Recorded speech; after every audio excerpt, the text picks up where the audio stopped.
Thanks for inviting us in. It's 11 o'clock and we begin tonight following several breaking news stories right here in Indianapolis. Shots fired at a police vehicle on the east side of Indy. 4 people tonight are in custody.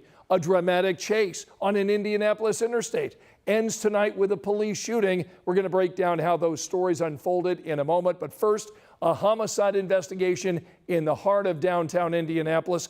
You can see the heavy police presence outside the Indiana Convention Center tonight. That's where we find our Logan Gay, who's been talking with police. So, Logan, what happened there? Police are calling this an act of another senseless violence. They say they found a man on the second floor of the convention center stabbed. That man was taken to the hospital and later died. This all happened before 6:30 p.m. Now, police say witnesses in the convention center followed the suspects south of the venue and flagged down police. Right now, officers are investigating whether the suspect and victim knew each other and whether either of them worked at the convention center. Police say their hearts go out to the victim and they do have a suspect in custody. Downtown is safe. I argue that we have wonderful technology in the downtown area that helps us solve crimes when crimes do occur. They are rare for downtown, but they do happen every once in a while. But usually when they happen, we solve them pretty quickly. Police believe that this was an isolated incident and that there is no further harm to the public. They are working with the convention center staff to look over any kind of surveillance video and evidence. Scott? All right, Logan Gay reporting live at the convention center tonight. Thanks. Now I want to get you to that chase on I-465 and I-70. State police confirming tonight that pursuit led officers to take 2 wanted fugitives into custody. All of this unfolding around 6:30 tonight. And in the last 15 minutes, police told 13 News at some point during this chase, there was an officer-involved shooting. No officers were injured. Right now, we're working to learn what led to tonight's pursuit and the condition of the suspect. Now to those shots fired at a police vehicle on the east side of Indianapolis. Right now, police are telling us the driver in this case was wanted in a homicide investigation. Police say bullets struck a house. 4 people, we're told, are in custody. We're going to be following all of these breaking news stories overnight. You can find any developments on WTHR.com and, of course, on Sunrise beginning at 4 a.m. Now, that police shooting comes less than 12 hours after a man was shot by IMPD on the north side of our city. Police tell us this started as a welfare check for a woman at an apartment. She was reportedly being held hostage. Now, when officers arrived, they say they heard a woman screaming inside and forced their way in. That's when police say a man with a gun started shooting at them. 2 officers returned fire, injuring the suspect. Police tonight confirm this investigation near 79th and Keystone was the 11th police shooting that we've seen this year. In all, I think there's an erosion of just respect in general. And in this case, had the gentleman listened, I don't think that we would be here. We're told the woman and police were not injured. The 2 officers who fired their weapons are on leave right now. That is standard procedure after a police shooting. And tonight at 11, we're hearing how Indy's police and fire departments want to spend money next year. This is all part of the mayor's proposed 2025 budget. Just a few hours ago, both chiefs presented their budgets to the City County Council. And our Marion County reporter Lauren Kostick was there tonight and shares the top priorities for both of these departments. During his speech to the City County Council last month, Mayor Joe Hogsett made it clear that public safety continues to be a top priority. That is why IMPD and IFD are set to receive the largest chunk of next year's tight budget. On Wednesday, both budgets were presented to the Council's Public Safety and Criminal Justice Committee, facing little pushback. Currently, IMPD is set to receive $338 million. That's a 4% jump compared to this year's funding. And here's where those dollars will go.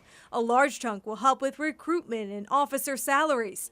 According to the chief, IMPD is down hundreds of officers, with the lowest staffing numbers in the history of the department.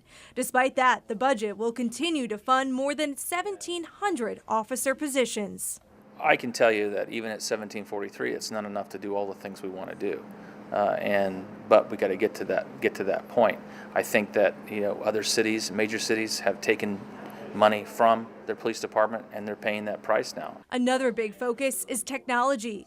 The money will help maintain the department's body-worn cameras, license plate readers, and public safety cameras. The community expects us to find them justice, and we can't do that if we don't have the right people, the right pay, and the right technology to do it.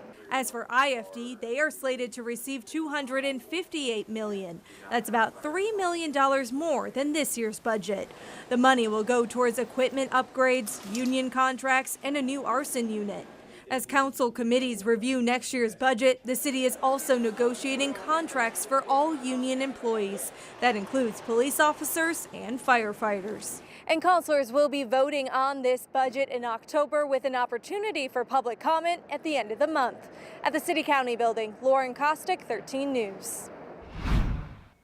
Warm afternoons, but mild mornings. Sunrise tomorrow, 7:23, as we start our Thursday under a mainly clear sky. Early morning temperatures will be in the upper 50s and low 60s. It will be warm again tomorrow afternoon, between 85 and 90 degrees, very similar to what we had today. Francine made landfall as a Category 2 hurricane at about 6 o'clock our time this evening. You can see the heavy rain bands now starting to shift just north of New Orleans as the hurricane starts to weaken. Winds are now down to 70 miles per hour. This tropical moisture will start to move north over the next couple of days. I'll have the local analysis, and we've got some video to share from the Gulf Coast in a few minutes. All right, we'll see you in a bit, Angela. Thanks. Tonight at 11, Indiana University has now ordered an independent review after a former student athlete made allegations about a former team doctor performing inappropriate prostate exams during annual physicals. Right now, the doctor is not under arrest or facing criminal charges. Dr. Brad Bomba Sr. tonight is the focus of these allegations made by a former men's basketball student athlete who competed at IU several decades ago. In a statement tonight, the university says Dr. Bomba Sr. served as a contracted physician for IU athletic teams, including the men's basketball program, for several decades, concluding in the late 1990s. Now, the university has hired an international law firm, Jones Day, to conduct witness interviews, a review of available documents, and engagement with medical experts to take a look at annual physicals that Dr. Bomba Sr. performed on IU student athletes. The goal here is to see if the conduct was appropriate, necessary, or within the standard of care, and whether IU officials were aware of the conduct and took any action. Again, Bomba Sr. is not under arrest or charged. The law firm has a phone number and email address. That's where people can provide information anonymously. We've got all that info posted for you right now. It's on WTHR.com. Tonight, the Michigan State Attorney is closing the investigation into Larry Nassar. He was the former team doctor for Indianapolis-based USA Gymnastics. Nassar was also a sports doctor at Michigan State University. He was accused of abusing student athletes there, as well as young gymnasts from across the country. Nassar tonight is serving up to 175 years after assaulting young athletes.